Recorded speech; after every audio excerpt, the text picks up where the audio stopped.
Le message du jour vous est présenté par notre frère Marc.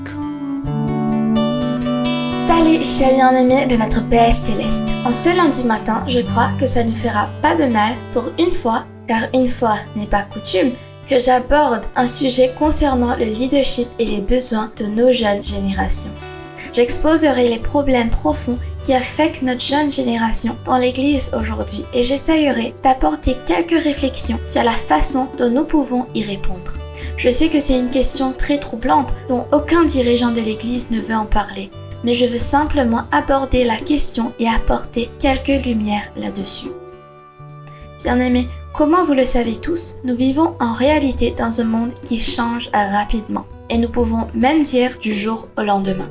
La nature et l'environnement changent aussi. Nous sommes confrontés à des changements majeurs du climat mondial qui entraînent de nombreux problèmes et situations catastrophiques.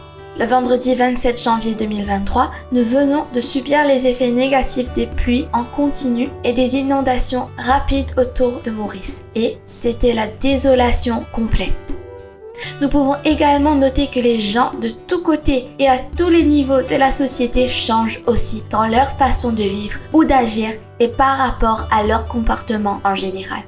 Et c'est le défi auquel nous sommes confrontés aujourd'hui. Et la question est, comment pouvons-nous gérer les personnes changeantes dans un environnement changeant et apporter des solutions à leurs problèmes et des réponses à leurs questions? Mais merci Dieu, malgré tant de changements qui se produisent dans tant de domaines différents, il y a des choses qui ne changent jamais. Premièrement, Jésus ne change jamais. Il est le même hier, aujourd'hui et éternellement. Hébreux 13, 8. Deuxièmement, la parole de Dieu, la Bible, ne change pas.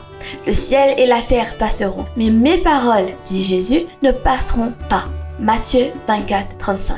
Et troisièmement, l'amour du Père ne change jamais, car le Père lui-même vous aime. Jean 16, 27.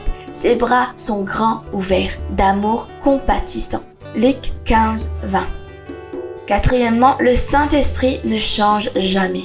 L'Esprit qui était là, dans la Genèse, se mouvant sur la face des eaux, est toujours là, mais encore plus dans une dimension plus grande et active, avec des dons et des fruits. Maintenant que Jésus a été glorifié et assis à la droite du Père, et nous vivons maintenant dans la dispensation de la grâce et de l'Esprit de Dieu.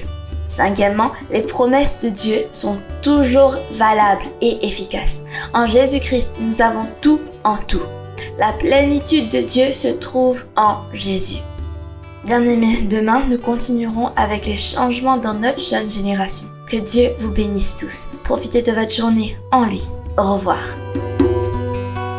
Si toi aussi tu crois que la parole de Dieu est une bénédiction, partage-la et sois une source de bénédiction pour les autres toi aussi.